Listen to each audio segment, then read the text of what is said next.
Cornell Notes. Teach me how to study. Teach me how to study. If you have ever sat down to take a test and then all of a sudden felt like everything that you studied the night before has disappeared, then this video is for you. If you have ever sat down attempting to study, only to figure out that you don't know where to start, how to study, where to start, then this video is for you. The Cornell note-taking system is a very useful strategy for not only having better things to study, but for studying more effectively and review. Going through this process will help you not only have the better things to study, but actually to study more effectively.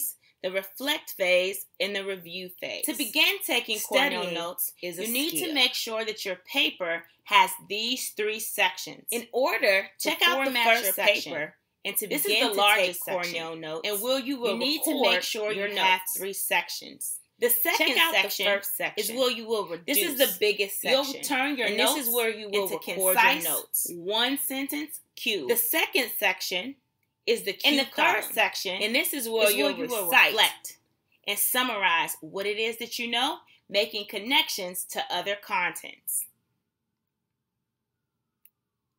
The first R, record.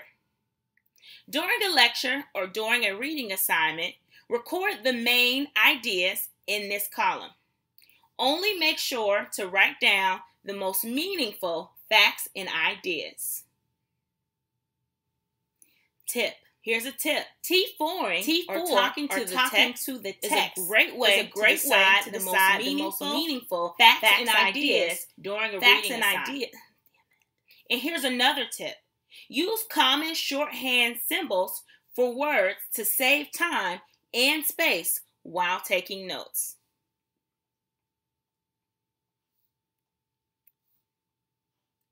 The second R, reduce.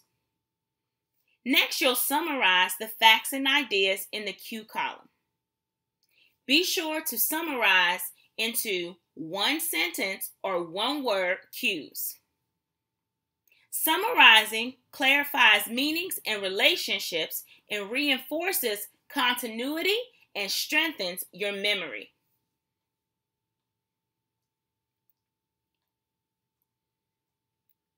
The third R is to recite.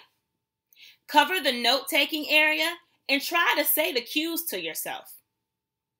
You could also cover the cue area and try to get the notes. It's one big circle. Another way of saying recite is to actually quiz yourself.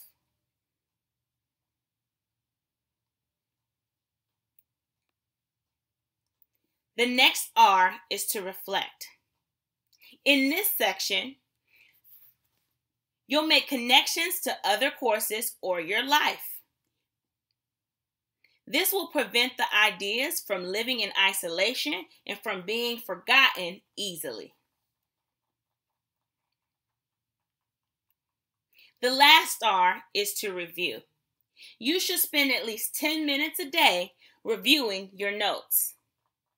This will help make sure that all the things that you study aren't forgotten. The more times you see them, the more times you'll remember them. Studying is a skill.